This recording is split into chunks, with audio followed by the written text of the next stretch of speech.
Hey guys, Akil Stokes here. Welcome back to another episode of the Trading Coach Podcast. Got another video version for you, so head over to the Spotify or the YouTube if you want to watch that version of this. If not, the audio version is fine as well. In today's episode, I want to share with you 4 lessons from my favorite market wizard of all time. And these are lessons that not only shape the way I trade literally right now, but they've also shaped my view of the markets overall. Now, before we hop in, if you have no idea what a market wizard is, don't worry. It is not a literal wizard that is in the market probing your stop losses and giving you pain. No, it is a series of books written by Jack Schwager where pretty much he interviews the best traders of all time. I have a few of them right here. I have 4 out of 5 of them. We'll go in order. We have the original market wizards like this, and I'll talk to you about this in a little bit because this was a game changer in my trading career. We have the new market wizards, which you can see has been through a little stress, right? A certain period of my time in my trading where I read this. We have hedge fund market wizards, which I think came out after stock market wizard. I don't own stock market wizards, but I think this came out after it. And then we have the most recent one, which features the trader I'm going to speak about today, Unknown Market Wizards. And then there's a mystery book down here that I'll show you later that I highly recommend, and no one talks about it. But why Market Wizards, the original one at least, was a game changer for me is because I read it at a time where I just didn't really have a lot of confidence in my trading. I was new. There wasn't a lot of quality content out there on the internet. I was lost, and I was just in the middle of all of these assumptions about what you had to be, what you had to look like, what type of degree you had to have if you wanted to be a successful trader. Everyone on the internet was just scammy and telling you how good they are and saying that, well, if you're not good, you need to give me money so I can do this. And it was just a very difficult time.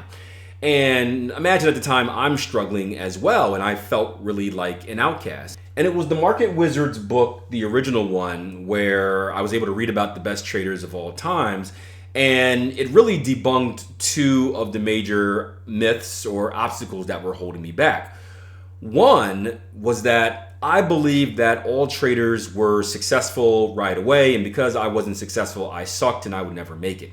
But the cool thing about reading about literally all of the traders in this book, I think except for one guy, is that they all struggled. They all went through these really hard periods. There's one guy that, lost so much that he had to call his mom up during the middle of the trading session and ask for a loan so he can get back in a position before he went into the negative, right? It was crazy, right? I've done a lot in my trading career, a lot of bad stuff, but I've never had to call my mama. That is the worst of the worst. But that gave me confidence along with the other stories that, hey, these traders were once very, very poor. They've made a lot of mistakes, but they've also gone on to become the best traders of all time. And if they can do it, why can't I do it? Another thing was this. Every trader that I read about in this book had a different style. Some used this, fundamentals, technicals, astrology, right? There was all different types of methods, and they all became successful. And back in the day, right, again, the internet was telling me that there's one super secret way that you had to trade if you wanted to be successful. And if you paid 4 easy payments of like $299.99, I would give you those secrets, right? That was like the messages that were being brought to us. And to see that there wasn't a secret method, or that the secret method lies within the 6 inches between your brain versus like a strategy, that was really motivating and encouraging for me, who was, again, someone that was in a very dark period of their trading. So what I want to talk about today is actually my favorite market wizard. He comes from the Unknown Market Wizards, and I'm glad he got his props. And it's a trader named Peter Brandt. And Peter shared a tweet the other day. I want to read it to you, then I'm going to go back and dissect this one by one.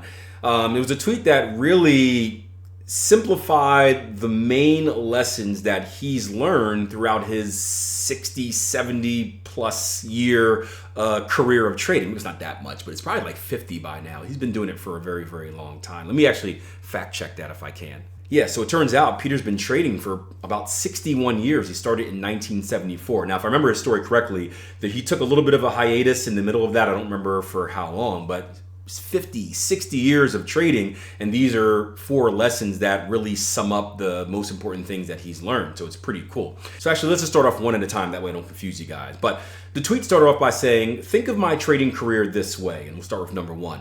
1, I figured out how the bars on the price charts of commodity futures contracts sometimes form geometric formations, meeting my definition of what geometry is. And this is what we say all the time. Trading, if you're going to be a technical analyst, it's all about pattern recognition. Now, these patterns are going to be different. When we say the word geometric, we're just talking about shapes. They could be simple shapes, they could be complicated shapes. So, for example, a simple shape would be something like a V bottom. If you've ever seen the market kind of go straight down and then go straight up and it forms like a V type of deal, that is a very simple shape. That is also a very powerful pattern in the market. It could be a more complicated shape like a double top or a double bottom, which look more like a mountain or like a W. There can be complex shapes like head and shoulders patterns, right? Where they look like, literally they look like if you were to look at yourself or your shadow in the mirror, it'd be a head and shoulders where you have a high over here, a higher high, which is the head, and then a high that's equal to the original high on the other side. And that is a very powerful pattern in the market. We can go on and on and on with different types of patterns. In fact, another book I want to recommend, give me a second, I'm getting sidetracked. These things are live if you can't tell. I don't rehearse these. If you are interested in patterns, check out this book right here, the Encyclopedia of Chart Patterns. I hope it's showing for you guys here. The Encyclopedia of Chart Patterns by Thomas Bulkowski. This is the 2nd edition. I believe there's a 3rd edition, but if I were to go through, and I don't know how to quite do this on camera, but I'm gonna just go through like that, you're going to see lots of different pattern examples and stats and statistics and advice for pretty much almost every single pattern that you'll find in the market. Now, I'm not saying that all these patterns are profitable, but it gives you an idea of the historical patterns that we do see in the market and how trading is nothing more than being able to recognize these patterns, right, repeatedly, and then, of course, extract them for profit, but we'll dig into that a little bit deeper. Now, what stood out to me about the point that he put at the very end where he said, meeting my definition of what geometry is. This is very important. I just had a conversation with a trader the other day, or actually this morning, on the platform, the Tier 1 trading platform. By the way, if you're interested in learning how to trade, check out www.tier1trading.com. 14-day risk-free trial membership. It gets you on the platform, gets you on the community, gets you into our live sessions, gets you into some of the courses, all for 14 days, and it's risk-free, so there's no like sneaky auto bill. Once your 14 days are up, you just get booted out. So check it out if you are interested in learning how to trade. I'm supposed to promote my business more. I never do it because I don't really care too much to do it, but there you go. Shameless promotion. Anyway, the fact that he said, meeting my definition of what geometry is, this is important because trading, especially if you are going to be a price action trader, meaning you're using the candlesticks and the different formations that they form, it's going to be very subjective. And what that means is that if you put 100 traders in a room and show them a specific pattern, very rarely are all 100 traders going to agree, right? We as human beings, we're all a little bit different. Our eyes are a little bit different. Some of us recognize only clean patterns. Some of us can do a good job at filtering out the junk, and they can recognize dirty patterns. The fact of the matter is, a pattern for me isn't always going to be a pattern for you.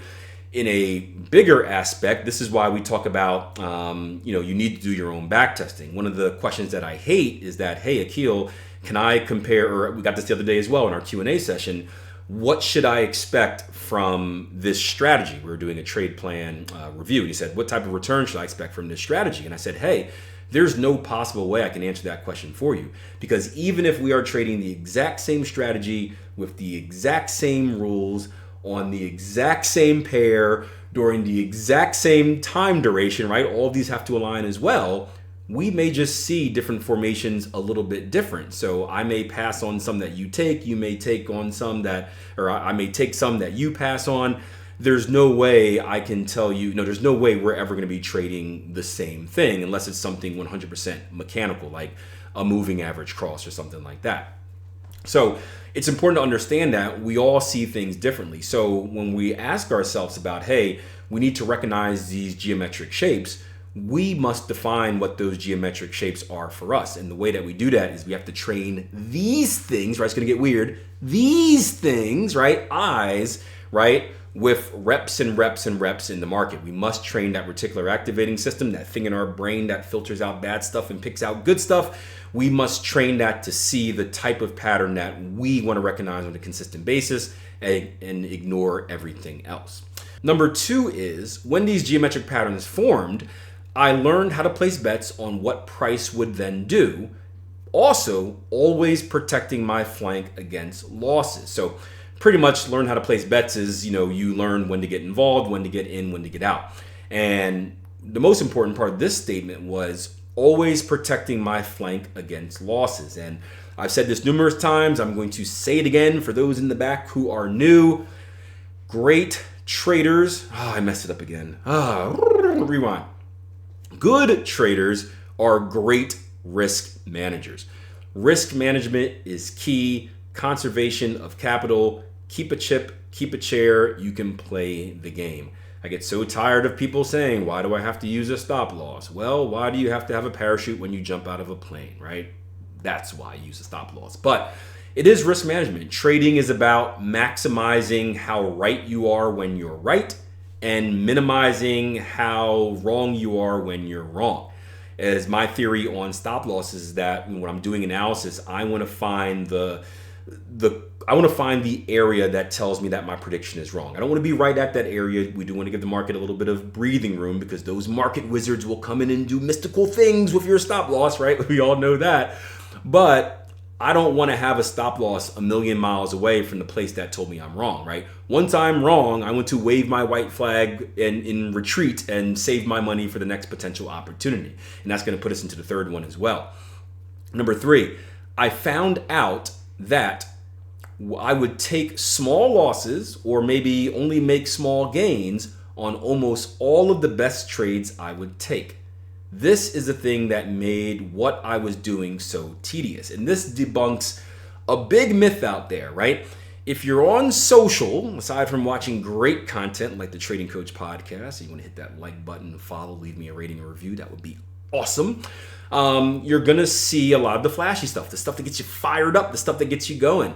I always get asked, how come my YouTube channel and my content doesn't get more traction? How come I don't have 50 million followers like all these other people out here? And it says, because my content is boring. It is consistent. It is boring. It is monotonous. You're going to come in, you're going to see the same type of analysis, right? There's lots of analysis I do, but you're going to see the same thing each and every day because that is the stuff that has worked over my, almost 20-year trading career, right?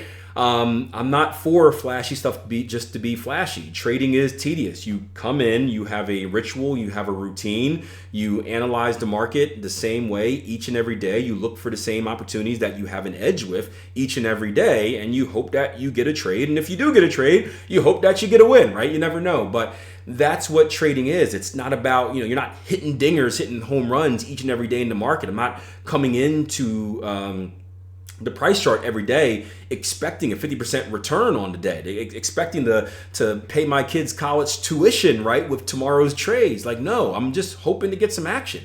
And I know that it's going to be a really tedious thing. Not only the analysis is tedious, because the way trading works is like this, right?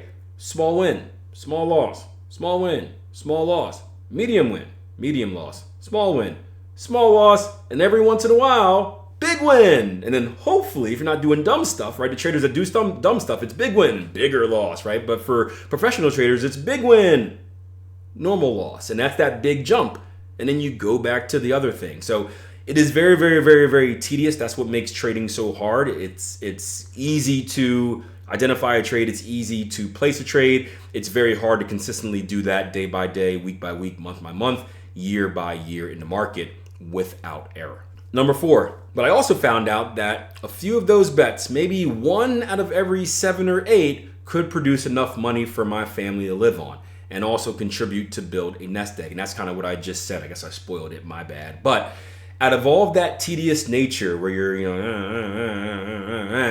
every once in a while you hit that big trade, or every once in a while you hit that big day, that big week, that big month that just boom, explodes your equity curve, right? I've had plenty of years where I've made the bulk of my return on investment. I'm talking like maybe like a third of my return on investment within one trading week. It just happened to be a very hot week, and my job was to take advantage of that week and not do anything dumb after that week was over. And you can see an equity curve that is slowly going upwards, and then boom, it just shoots up.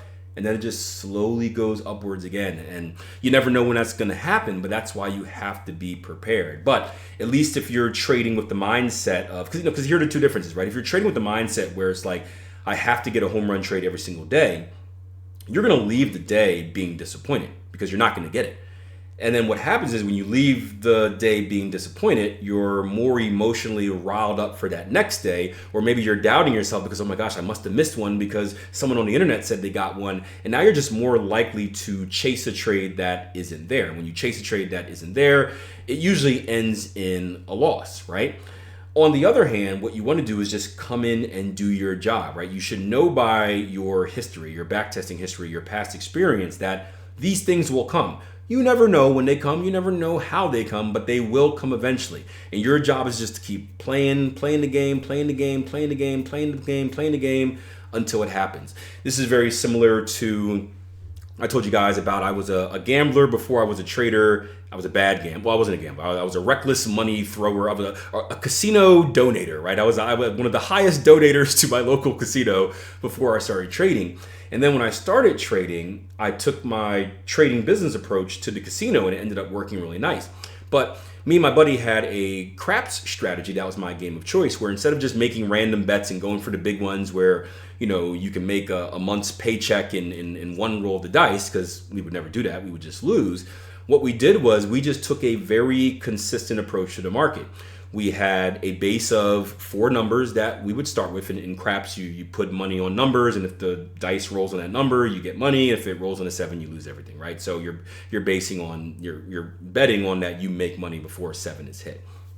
And if you're wondering why 7 is hit, because 7 has the highest odds of being hit when you roll 2 dice. That's why the odds are always in the casino's favor. But what we would do is we would have a base bet of 4 numbers. And then once we would win some money off of those 4 numbers, we would try to cover all of the numbers. So when we're in a situation where you cover all of the numbers, or the majority of the numbers at least, what happens is you're going to make money on every single roll of the dice unless 7 is hit. And this would only happen maybe 1 time per sitting. So we'd sit there and we'd make a little money, crap out. We sit there, maybe lose, or sit there, make a little money, crap out. Then every once in a while there was what's called a hot roll, where someone lucky is at the table, they're rolling and just they're allergic to 7s, right?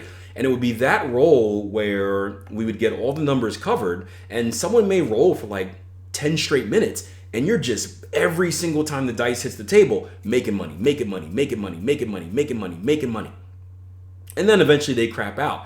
And in the past, what we would do is we would wait for the next big roll again, and we'd blow everything doing it. When we got smart, we would just leave. But the fact of the matter is, we would sometimes sit at this crap table for 2-3 hours, like just surviving the game, like not really making much, not really losing much, just surviving it. But we were consistent in what we were doing. We knew that the big roll would come at some point, and our job was not to try to time it and be like, ooh, she looks lucky over there, maybe I'll do it now. It was to do the same damn thing every single time, and when it came, we were in position to take advantage of it. And that's exactly what trading is. The only difference in trading, the odds are in our favor versus the casino having the odds. So lastly, I want to read the very end of this tweet, because I do think this is very valuable. He said, I wanted to be an independent trader. I could have never imagined exactly how that would play out. And I don't think any of us do. You go back 20 years to when I first started, I would never think I'd be in the position right now that I am. I never thought I'd be successful. I never thought that I'd be speaking to you guys on camera. I thought it was something I'd try for a little bit, bonk out on, and end up cleaning toilets again or something like that. I don't know. But it's just so amazing where this journey has brought me and where this journey has brought Peter as well. And the last thing he said was, part of the fun has been in the story. And I can relate to this 100%. I share with you guys so many war stories, and I share them with a positive smile. And I do that because I've made it to the other side. But what's important to remember is that when I was going through these harsh periods, I'm talking about years of losing and being depressed and wanting to quit and blowing other people's money and stuff like that, it seemed like it would last forever. It seemed like it would never stop. Each day seemed like 72 hours long because it was just pain and torture. And as I look back on it now, it seems like nothing. Like I can hardly remember what it felt like during those periods. And I say that to you guys because it's important to understand that if you're going through a funk right now, understand that it's not going to last forever. You may have to sacrifice a few months, a few years of just being bad and kind of working through trial and error until you figure it out the right way. But if you plan on trading for 3, 4, 5, 6, 7, 8, 9, 10 times the amount of time that you struggled, it will be all worth it. And I can promise you that, because again, I am in year 19 right now. I struggled for 2. That is 8 times or 9 times the amount of time. I've had success 9 times the amount of time that I've struggled. And I never even would have thought about that during the struggle time. So there is hope for you guys out there. So I hope you guys enjoyed the podcast. If you did, make sure you follow it, leave a rating and review if you think I deserve it. Also, I'll mention this again, if you are interested in learning how to trade, if you're a trader that's in that funky area and you kind of want to get better and you know you're very, very, very close, check out our platform, www.tier1trading.com. We got a lot of cool content there. Also, check out all the free content we have on YouTube as well. All right. Until next time, plan your trade your plan. Take care. Oh, almost forgot the book. Sorry. I was supposed to tell you about a book that no one recognizes or no one ever talks about, but one of my favorite books. It is called, and again, I hope it's on camera, Diary of a Professional Commodity Trader. How many days? 21 days? Lessons from 21 weeks of real trading.